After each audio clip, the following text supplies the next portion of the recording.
Jean-Pierre Tussaud m'a légué une drôle d'histoire de son merveilleux pays. Il se trouve qu'il n'est guère besoin de chercher où il a puisé ses racines. Quand la Loire finit sa grande traversée pour aller se perdre dans l'immense Saint-Laurent, il arrive parfois que des légendes remontent à sa surface. Celle-ci est à nul doute universelle, et chacun peut la raconter à sa manière sans pour autant trahir son initiateur, en restituant les noms des personnages.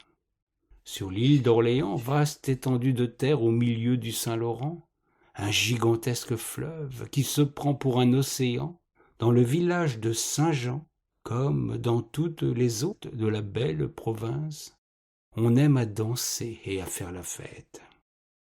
À l'écart du bourg, vivait alors Tigean, un gentil garçon, affublé d'une vilaine bosse. Tigean était apprécié de tous, il jouait admirablement bien du violon, ce qui faisait de lui le meilleur ménétrier du Québec. Honneur qui ne changeait en rien sa peine pour une difformité qui l'éloignait de toutes celles qui avaient pris grand plaisir à guincher sur ces mélodies endiablées. Il aurait pu en éprouver un grand ressentiment, au lieu de quoi, en dépit d'une solitude qui lui pesait affreusement, il faisait toujours danser le monde avec grand plaisir. Le brave garçon aimait à se faire payer en liquide, une monnaie qui ne remplit pas la bourse mais réjouit le cœur et le ventre. Est-ce parce qu'il était bossu qu'il buvait au-delà de la raison? Les mauvaises langues, il y en aura toujours un peu, s'étonnait malgré tout qu'en dépit d'une appétence patente, notre violonneux continuait de tenir l'instrument et son archet sans jamais défaillir. Plus la tête lui tournait, plus ses gigues, polkas, schottisch et mazurkas faisaient tourner la compagnie et se formaient les couples. Ce soir-là, la fête battait son plein, tandis que Tigean était dans le même état. Jamais sans doute il n'avait aussi bien joué. Il était porté par la grâce d'une ivresse qui pousse à l'excellence.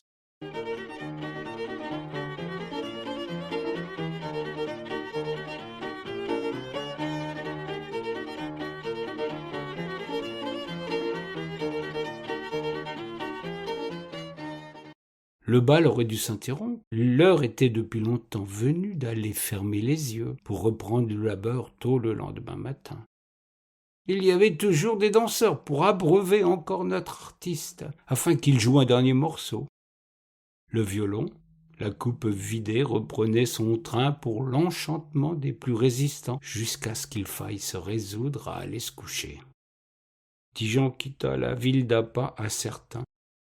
Il habitait à l'écart, devait prendre un bois profond, dans un état qui faisait craindre qu'il ne s'y perdît.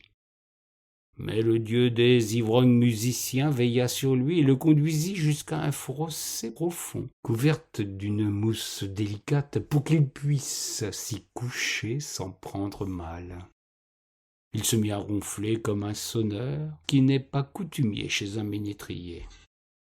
Est-ce la mélodie syncopée du dormeur qui les attirèrent? Toujours est-il qu'une joyeuse bande de lutins va faire grande farandole autour de cet étrange personnage fort bruyant. Dans leur allégresse, les lutins finirent par réveiller celui qui dormait profondément.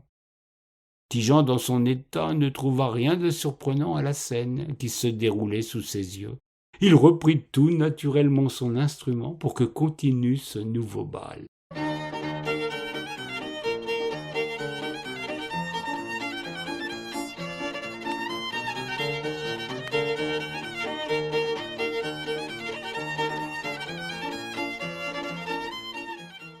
Les premières lueurs du jour interrompirent la sarabande.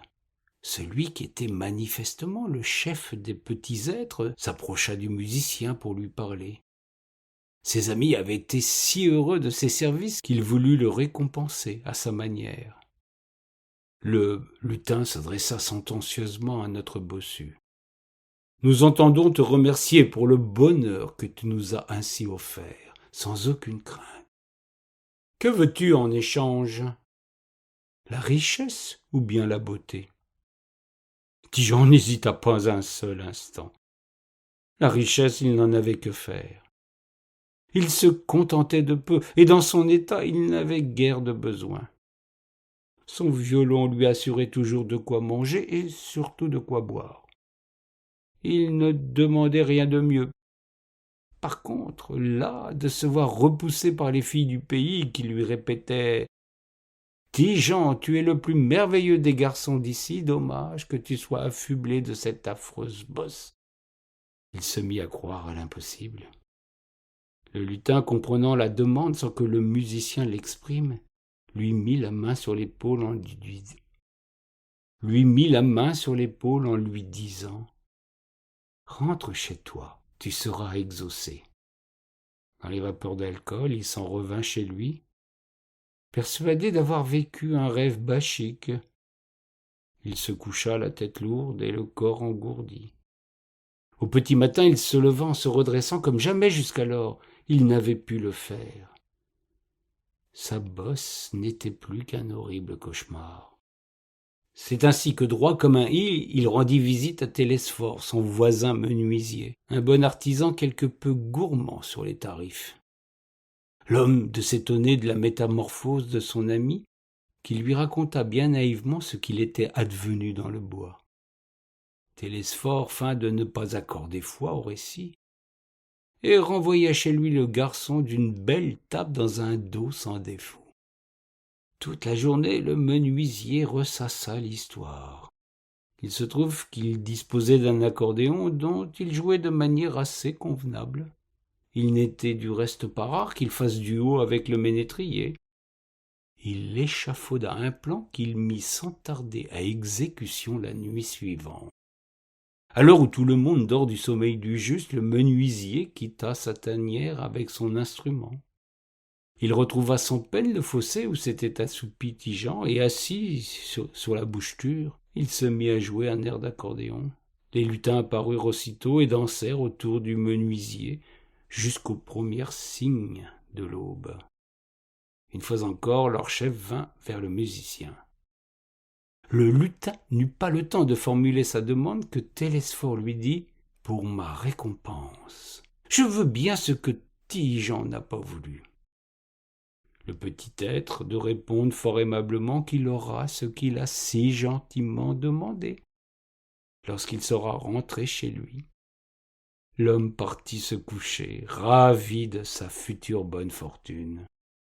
Quand il se réveilla, il se sentit gourd, empêté et malhabile. Il se leva péniblement et découvrit avec effroi qu'il était désormais bossu. Ce diable de lutin l'avait roulé. La bosse plutôt que la fortune. La farce prenait vilaine allure, et lui pareillement. Il en éprouva une violente colère et se décida à se venger à sa manière. La nuit suivante, à la minuit, il se présenta à nouveau dans la forêt avec son accordéon. Il joua quelques notes, et quand les lutins arrivèrent, il s'empara d'un gourdin pour les punir de leur vilainie. Le chef des lutins, sans la moindre appréhension, se dressa devant lui et fit un geste pour qu'aussitôt le menuisier se trouvât figé dans son geste. Tandis que les lutins se dispersaient en riant aux éclats, le pauvre homme, qui se rêvait d'être riche, prit racine au bord du fossé dans l'impossibilité de bouger. Le lendemain, Ti-Jean passa par là pour s'en aller au village, fier de pouvoir montrer aux jeunes filles sa nouvelle apparence. Il fut surpris de trouver là l'accordéon du menuisier. Son voisin n'avait pas donné signe de vie de toute la journée. L'instrument était au pied d'un vieux chêne mort, noueux et bossu, couvert de lierre qu'il n'avait jamais remarqué jusqu'alors. Il ne chercha pas à comprendre, prit l'instrument dont désormais il pourrait jouer sans peine, et poursuivit son chemin sans chercher à tirer au clair ce mystère. Quelque temps plus tard, un bal eut lieu pour célébrer un beau mariage.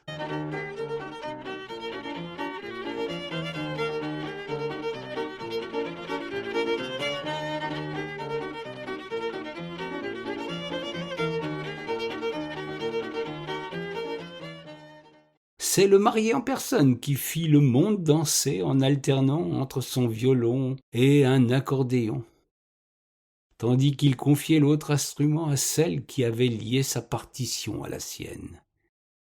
Il n'y eut pas plus belle fête que celle-là sur toute l'île d'Orléans. Certains prétendent avoir entendu les baleines dans le Saint-Laurent chanter pour accompagner les musiciens, tandis que d'autres, ayant abusé du vin d'honneur, affirmèrent que des lutins s'étaient mêlés aux villageois. Dans la forêt voisine, un arbre mort maudissait la terre entière, sans que personne n'entende ses plaintes. Par la suite et longtemps encore dans cette contrée, bien des gens remarquèrent sans jamais en tirer la moindre conclusion que jamais du bec d'un oiseau posé sur cet arbre ne sortait la moindre mélodie.